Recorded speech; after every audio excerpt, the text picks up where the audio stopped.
কতবার যে সময় বাড়িয়েছিলাম সেই সময় বানাইছিলাম এই টিহারিটা, কিন্তু সময়ের ভিতর না হকনগের কারণে আমি এইটা দিয়ে শয়তানতালি হরতে পারি নাই। এর লেগে থুয়ে চলকে গেছিলাম। এবার আজকে থেকে একদম চুলাটা পারফেক্টভাবে হুকাই গেছে। এখন যে কোনো রান্না বান্না সহজেই করা যাবে। আসসালামু আলাইকুম, কী অবস্থা সবার? আমার অবস্থা তো পুরাই ঝাঁকানাকা। বুহার দিয়ে ধরছিল মাছ, এই সব মাছের ভিতর পাইছিল কতগুলা গাড়াগুড়ি মাছ। এই মাছগুলো সুন্দর মতো কুটকে ধুয়ে লইছিল। সেইখান দিয়ে আমি অল্প দুইটা মাছ, একটা টেংরা, তিনটা পুডি আর একটা খয়রা মাছ লই লইছিলাম।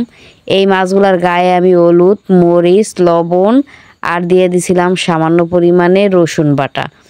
দেওয়ার পরে আমি চলকে গেছিলাম দাঁড় গুছাইতে। এই ছোটো চুলায় তো দাঁড় দেওয়া যাবে না, এর লেগে দিয়ে দিলাম টাঙ্গি। আগুনটা ধরাইয়া টাঙ্গিতে আগুন দিয়ে ধরাই দিলাম সুন্দর মতো চুলাটা। প্রথমে ভাবছিলাম কি হয়তো বা নতুন চুলা কেন আগুন না ধরে, কিন্তু এত সুন্দর প্রথম দিয়াতেই আগুন ধরিয়ে গেছে আর অনেক ভালো আগুন জ্বলছিল চুলাটাতে।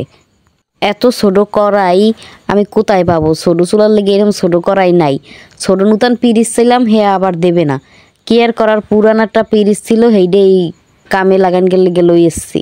আগুনটা ভালো মতো ধরলে আমি দিয়ে দিছিলাম এই পিরিচের ভিতর সরিষার তেল। তেল দেওয়ার পরেও আমি কত সময় জাল দিতেছিলাম যাতে তেলটা ভালো মতো গরম হয়। চারিপাশে এত পরিমাণে বাতাস ছিল, এর লিগে তেলটা গরম হইতে একটু সময় নিতেছিল। তাও আমি সুন্দর মতো জাল দিতে পরে এখানে তেলটা যেই দেখলাম যে না ভালো মতো গরম হয়েছে, গরম তেলের ভিতর এরপর আমি সামান্য পরিমাণে একটু লবণ দিয়ে দিছিলাম। লবণ দিয়ে আবার চামচ দিয়ে গুড়াইয়া দিতেছিলাম যাতে লবণটা তেলের লাগে মিলকে যায়। এবার গরম হয়ে যাওয়ার পর দিয়ে দিছিলাম আমার মাহানগে যে মাছগুলো ছিল, ওই মাছগুলো এক এক করে কি সুন্দর বুঝবুঝে উঠছে। তেলটা একদম সুন্দর মতো গরম হয়েছিল। এক এক করে সব মাছ দেওয়া শেষ। এরপর আমি এখানে কোনো খুন্তি পাই না, আর খুন্তি এই পিরিচ হবেও না। এর লেগে আমি লইছিলাম একটা চামচ দিয়ে এই খুন্তির কাম হারছি। পরে আমি সুন্দর মতো জাল দিতেছিলাম, জাল দিয়ে দেখি পিয়ার নন স্টিক কড়াই। এয়ারটা আমার এই পিরিচই ভালো, একটু কোনো লাগে নাই, কিচ্ছু হয় নাই। আমার মাছ ভাজা লইয়া, মাছ ফ্রেন্ডকে লইয়া আমার কোনো প্যারা নিতে হয় নাই, আমার একটু কষ্ট করতে হয় নাই। দেখি মাছ একটু গুঁদা দেওয়ার সাথে সাথে সব উল্টাইয়ে যায়। কি সুন্দর! এরকম মাঝে মাঝে কড়াইতে হয় না যেরকম সুন্দরভাবে এইরকম পিরিচে হইতেছিল। সব মাছগুলারে আমি আবার ফিরাই দিতেছিলাম, এরকম উল্টাইয়ে পাল্টাইয়া ফিরাইয়ে নিতেছিলাম বারবার, যাতে মাছগুলো একবার ভাজা ভাজা হয়।